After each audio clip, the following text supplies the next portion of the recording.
Kita selalu berupaya untuk mendudukkan masalah di dalam konteks yang paling purba, konteks yang paling awal, yaitu kegagalan negara untuk menghidupkan percakapan politik. Kegagalan yang disebabkan oleh berbagai macam ambisi yang seharusnya dikanalisasi melalui persaingan politik. Tapi karena persaingan politik ditutup oleh soal-soal persyaratan 0% segala macam itu, maka dia cari kanal. Jadi itu konteks besarnya tuh kira-kira tuh. Kenapa kemudian misalnya buruh buntut Omnibus Law dibatalkan? Kenapa masyarakat adat tetap bergerak untuk mempertahankan hak rakyat mereka tuh? Ini semua karena tidak ada kejelasan regulasi. Tapi itu saya jadikan aja sebagai patokan kalau kita bicara. Yang lebih penting adalah saya mengantisipasi pertanyaan-pertanyaan wartawan yang bersifat. Jadi itu intinya tuh. Saya mulai dengan satu kesan pribadi saya. Selama kurang lebih 1 minggu ini, ketika kasus ini mulai beredar, saya ada di mungkin 9-10 kota di Lombok, Jawa Timur, Jawa Tengah tuh. Diundang oleh para mahasiswa tuh. Dengan maksud saya memberi kuliah seperti biasa, kuliah umum. Tetapi dari seluruh undangan seminggu ini, seluruhnya dipersekusi. Saya nggak boleh masuk kampus, saya nggak boleh ketemu akademisi itu. Jadi ada dugaan saya bahwa soal ini soal biasa aja kan. Mau dibuat bicara hukum, oke. Tetapi jangan halangi saya untuk bicara dengan para mahasiswa itu. Nah, yang menggemparkan kemarin adalah di yang saya tahu di Jogja itu saya dihalangi untuk bertemu dengan kurang lebih 1.500-2.000 mahasiswa di situ. Justru itu dihalangi oleh PDIP. Dan saya merasa buat apa menghalangi saya, toh kalian partai, kalian punya kekuatan untuk mengubah undang-undang tuh. Silakan ubah undang-undang di DPR buat intelektual atau akademisi atau kritis sosial nggak boleh bertemu mahasiswa tuh. Jadi itu yang saya sayangkan. Padahal saya bertahun-tahun mengajar di sekolah Megawati itu tentang pikiran bangsa. Jadi kalau saya menerangkan pikiran bangsa, kok dihalangi oleh partai di mana saya mengajar tentang pikiran bangsa. Tapi saya paham itu tuh. Jadi terlihat di publik sekarang ada perselisihan tentang kasus saya. Mereka yang mengerti pro saya mengatakan bahwa itu bukan hinaan, itu kritik. Saya lanjutkan argumennya. Jadi saya berterima kasih pada mereka yang menganggap bahwa saya justru membuka pembicaraan untuk menghidupkan diskursus tentang apa sebetulnya yang disebut kritik publik terhadap pejabat publik. Nah, saya berterima kasih pada mereka. Mereka mendukung saya banyak wawancara di media massa tuh, dan bahkan sebagian memuji-muji saya bahwa saya memulai satu tradisi untuk memperlihatkan bahwa diskursus publik itu tidak boleh dihalangi oleh dendam pribadi. Memang itu dasarnya kan. Jadi sekali lagi itu poinnya. Tetapi saya mengerti bahwa kasus ini kemudian membuka perselisihan di publik antara yang pro dan kontra.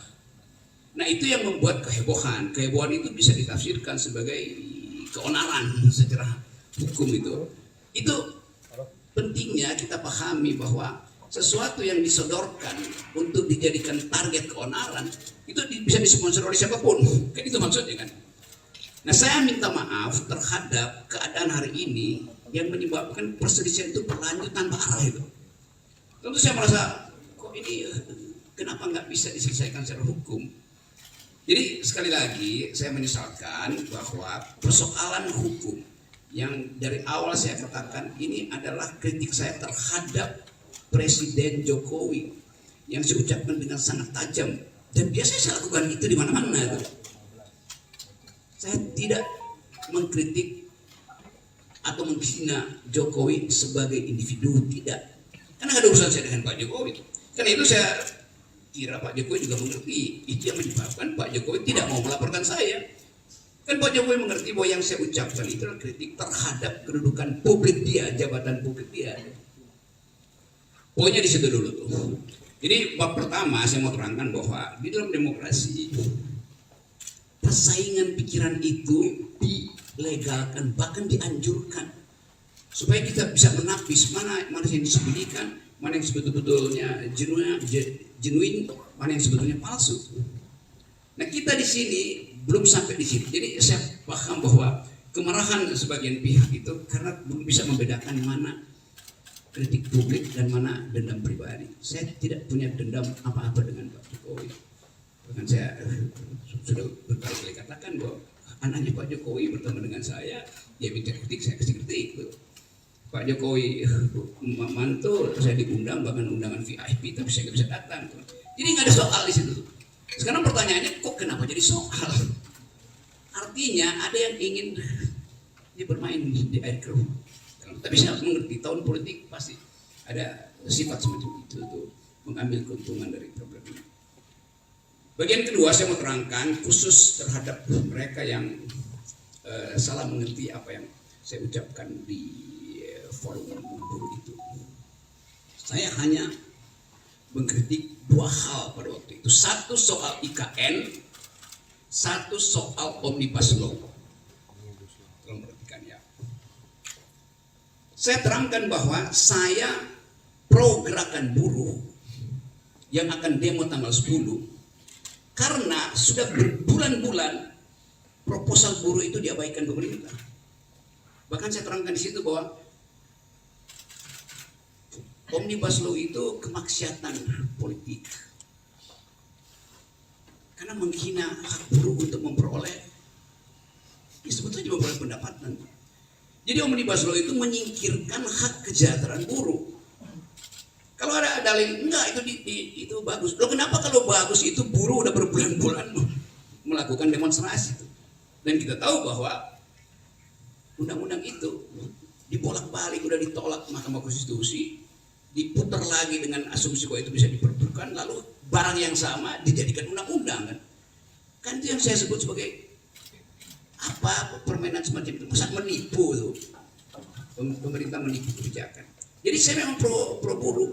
Lalu dianggap bahwa saya mengompori buruh untuk 10 Agustus. Bukan, buruh itu memang sudah berencana secara periodik untuk demonstrasi. Bukan saya mengompori. Saya tahu bahwa buruh merencanakan itu dari awal. Dan udah dari 2 tahun lalu tuh gerakan buruh kan terus menerus tuh. Jadi apa yang salah di situ? Lalu dianggap saya mendorong makar segala macam itu. Oke, itu kasus beli pertama itu, kasus yang menyebabkan terjadi keriuhan itu. Saya membela buruh di pidato itu. Seandainya saya nggak pidato di situ, mungkin nggak ada soal. Tetapi tentu kekuasaan menganggap bahwa gerakan buruh ini akan mengalami eskalasi itu. Karena itu, ya oke, dicari cara supaya diaborsi. Jadi kasus pertama. Kasus kedua adalah soal IKN. Tiba-tiba masyarakat Dayak menganggap saya menghina adat Dayak. Di mana hinaannya? Saya justru membela hak masyarakat adat untuk tidak dieksploitasi oleh investor Cina. Bagaimana mungkin? Mungkin udah 5-6 kali saya ke Kalimantan diundang oleh universitas, diundang oleh komunitas masyarakat adat untuk minta pendapat saya. Tetap pendapat saya, IKN ini berbahaya secara diplomasi, berbahaya secara geopolitik, dan bahkan berbahaya secara kebudayaan. Karena pasti kalau ada IKN di situ, masyarakat adat akan tersingkir. Dan itu artinya hilang jejak kultural kita di situ. Jadi dari awal saya membela masyarakat adat Dayak, Banjar segala macam di situ. Jadi kalau ada satu teatrikal, ada binatang digorok di situ, saya menyesalkan. Siapa yang provokasi teman-teman Dayak saya yang pernah berkali-kali mengundang saya? Itu soalnya tuh. Jadi soal-soal semacam ini yang mau saya ucapkan untuk menerangkan bahwa saya mencintai bumi Kalimantan karena saya bertahan, jangan itu dijual. Pada waktu itu 2 hari sebelumnya kan beritanya Pak Jokowi pergi ke Cina untuk minta investor asing tanam. Bahkan kira-kira Pak Jokowi bilang, udah saya kasih konsesi 180 tahun, Anda tolong buatkan kami ibu kota. Bagaimana mungkin? Itu disebut ya presiden menjual negara. Kenapa mesti tersinggung? Memang faktanya presiden berupaya menjual negara, itu menjual lahan di Kalimantan itu menjadikan IKN. Dia udah jualan ke negara-negara Arab, nggak bisa, jualan ke Kanada nggak bisa, sekarang jualan ke Cina itu. Jadi poin saya di dalam soal itu adalah saya tetap tidak ingin IKN itu dijalankan. Apalagi dalam soal perjanjian. Buat tadinya IKN itu adalah bisnis, ya oke itu nggak ada pajak saya di situ tuh. Lama-lama menggerogoti APBN. Pada saat yang sama APBN itu mesti dipakai untuk membackup anak-anak Kalimantan. Harusnya pendidikannya mereka lebih tinggi, stunting tidak terjadi di situ. Kan saya lakukan pembelaan pada masyarakat adat di situ. Oke, demikian juga di tempat lain di mungkin NTT, NTB itu di Papua ada orang yang tiba merasa bahwa tersinggung. Iya, saya minta maaf karena saya menyebabkan kalian berselisih. Nanti diterangkan apakah perselisihan itu saya yang picu. Bukankah ada forum untuk menyelesaikan perselisihan? Kenapa mesti pakai kekerasan misalnya? Tapi saya menangkap itu bahwa kemarahan itu memang harus diucapkan pertama kali. Dan itu yang membuat saya tetap akan mengatakan bahwa saya akan terus mengambil risiko untuk jadi. Terima kasih sudah nonton. Jangan lupa like, subscribe, dan share ya.